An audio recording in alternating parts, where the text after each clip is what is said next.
8 Maret 1942 di Kalijati, Subang, Jenderal Terpoorten menyerah pada Jenderal Imamura. Belanda pun akhirnya resmi angkat kaki dari Indonesia dan Jepang mulai masuk ke Indonesia dengan narasi saudara tua.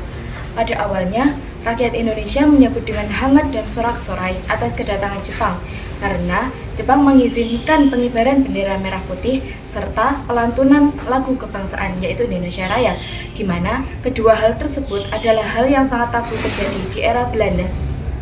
Namun, kemesraan ini hanya berlangsung dalam sekejap saja.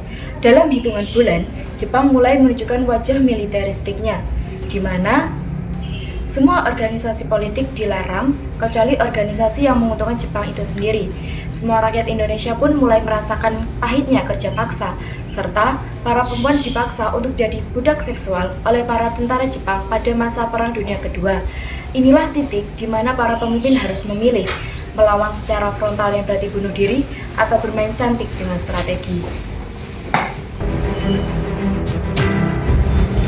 Strategi kooperatif atau diplomasi dan mobilisasi. Kelompok pertama yaitu Soekarno, Hatta, Ki Hajar Dewantara, dan Kiai Haji Mansur atau yang sering disebut empat serangkai memilih untuk membantu Jepang. Mengapa? Karena mereka sadar bahwa Jepang membutuhkan bantuan massa untuk perang Pasifik. Mereka memimpin organisasi-organisasi seperti Putra, Pusat Tenaga Rakyat, dan kemudian Jawa, Hokkaido. Di balik mimbaran-mimbaran resmi, Soekarno menggunakan retorika yang luar biasa.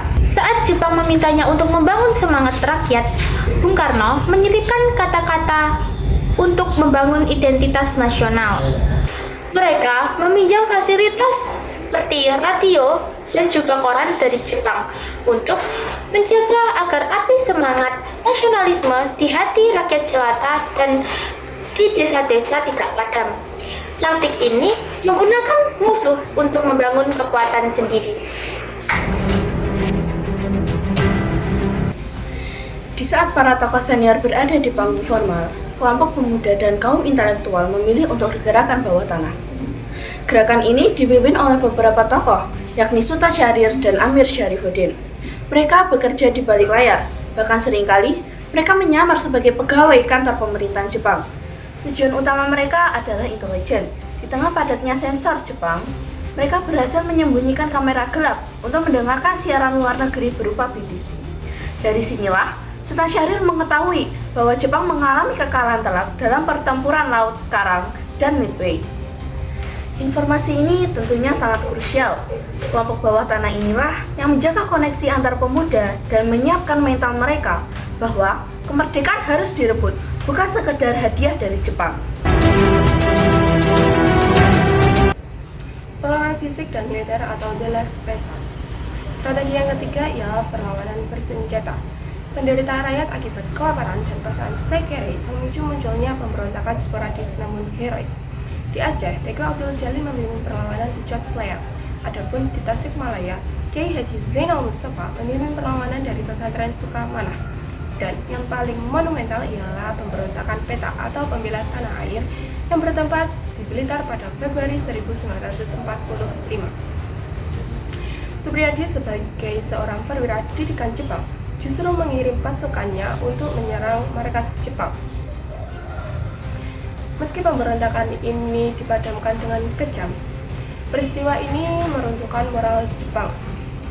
Hal ini memberikan bahwa didikan atau pelatihan militer yang diberikan Jepang kepada para pemuda Indonesia menjadi senjata makan tuan untuk mereka sendiri. Ketiga gerakan ini tidak berjalan sendiri-sendiri.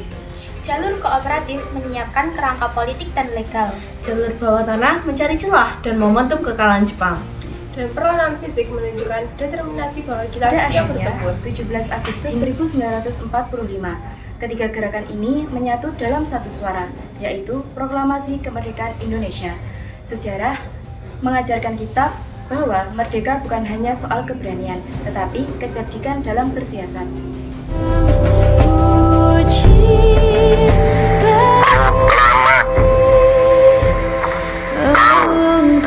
Bangsa Indonesia